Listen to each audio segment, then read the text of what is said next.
રોજ બનાવીને ખવાય એવું બટેટાનું શાક બનાવીને તૈયાર કરીશું. તો વિડીયો ખાસ જોજો અને મારી ચેનલ ઉપર નવા હો તો ચેનલને સબસ્ક્રાઈબ કરી દેજો અને ફેસબુક પરથી જોઈ રહ્યા હોય તો ફેસબુક પેજને ફોલો કરી દેજો, જેથી રોજ નવા વિડીયોના નોટિફિકેશન તમને મળતા રહેશે. તો અહીંયા અમે 4 મીડિયમ સાઇઝના બટેટા લીધા છે. બટેટાને આપણે આ રીતે છાલ કાઢી લઈશું. છાલ કાઢી અને સરસ ધોઈ અને પછી આપણે એને સમારીશું.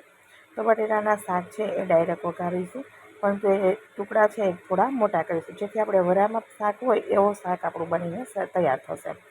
તો અહીંયા બધા ટુકડા છે એ મોટા હું સમારીને તૈયાર કરી દઉં છું આ રીતે. અને સમારેલા ટુકડાને પણ આપણે એકવાર ધોઈ નાખીશું, જેથી એમાં સ્ટાર્ચનું પ્રમાણ હોય એ નીકળી જશે. હવે શાકમાં આપણે કોઈ ટમેટાનો ઉપયોગ કરવાના નથી, તો બધો મસાલો છે એ આપણે પલાળીને વઘાર કરીશું, જેથી શાક એકદમ સરસ બનશે અને મસાલા બળશે નહીં. તો હળદર છે, લાલ મરચું છે, ધાણા જીરું છે, ચપટી ગરમ મસાલો અને મીઠું, બધી વસ્તુ આપણે પાણી નાખીએ અને પલાળી દઈશું, જેથી આપણું શાક છે એ જ્યારે વઘાર કરીએ ત્યારે સીધો ડાયરેક્ટ તમે મસાલો કરો તો એ તેલમાં જઈને બળી જાય, પરંતુ આ રીતે કરવાથી શાક એકદમ સરસ બને છે. હવે આપણે શાકનો વઘાર કરી દઈએ. કુકરમાં આપણે 2 થી 3 ચમચી જેટલું તેલ નાખીશું. તેલનું પ્રમાણ તમે વધારે ઓછું કરી શકો.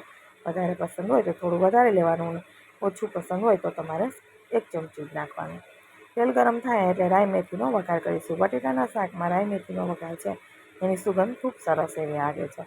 સાથે આપણે જીરું નાખીશું અને 1 તજનો નાનો એવો ટુકડો અને બાદિયાનું 1 ફૂલ, 1 પાકડી જે હોય એ મેં ખાણીમાં ટીચી અને નાખી દીધા છે, જેથી આપણે શાકનો વઘાર કરીશું ને એમાં આપણે વરાના શાક જેવી સુગંધ આવશે અને ગરમ મસાલા વધારે પણ નહીં. હવે આપણે મિક્સ કરી દઈશું સરસ રીતે. બટેટા છે એને તેલ સાથે 2 મિનિટ જેવા મિક્સ કરવાના છે અને ગેસની ફ્લેમ અત્યારે મીડિયમ રાખી છે. હાઈ ફ્લેમ રાખવાની નથી, નહીં તો શાક છે એ મસાલા બળી જાય તો સુગંધ સારી લાગે નહીં. હવે 2 મિનિટ બટેટા છે તેલ સાથે સાતળ્યા પછી આપણે એની અંદર જે પાણીની સ્લરી કરી છે મસાલાની એ નાખી દઈશું.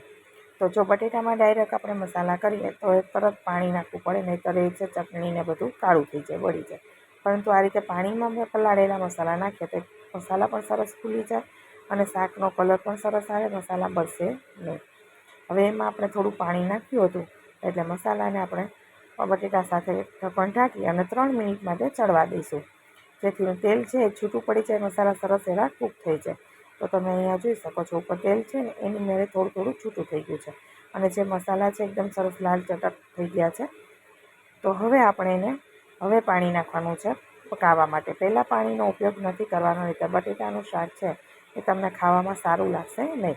મસાલા સરસ ચડી જાય, તેલ છૂટું પડે પછી પાણી નાખવાનું.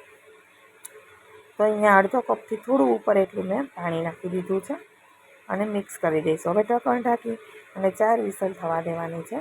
4 વિસલ થાય એટલે આપણે ગેસની ફ્લેમ બંધ કરી અને કુકરમાંથી પ્રેશર આઉટ થાય ત્યાં સુધી કુકર ખોલીશું નહીં. તો અહીંયા સીટી થઈ ગઈ છે. આ રીતે 4 વિસલ હું લગાવી દઉં છું. 4 વિસલ થઈ ગઈ છે. પ્રેશર આઉટ થઈ ગયા પછી હું એનું ઢક્કણ હટાવું છું અને બટેટું છે એ આપણે ચેક કરી લેવાનું. હવે બટેટાના શાકમાં ઘણાને ખાલી આ રીતે જ તોડવાઓ પસંદ હોય તો બટેટાને મેશ કરવાનું નહીં. અને જો થોડું પ્રસંગમાં રસાવાળું હોય, થોડું ઘાટી ગ્રેવીવાળું એવું શાક કરવું હોય તો થોડા બટેટા છે એ મેશ કરી દેવાના.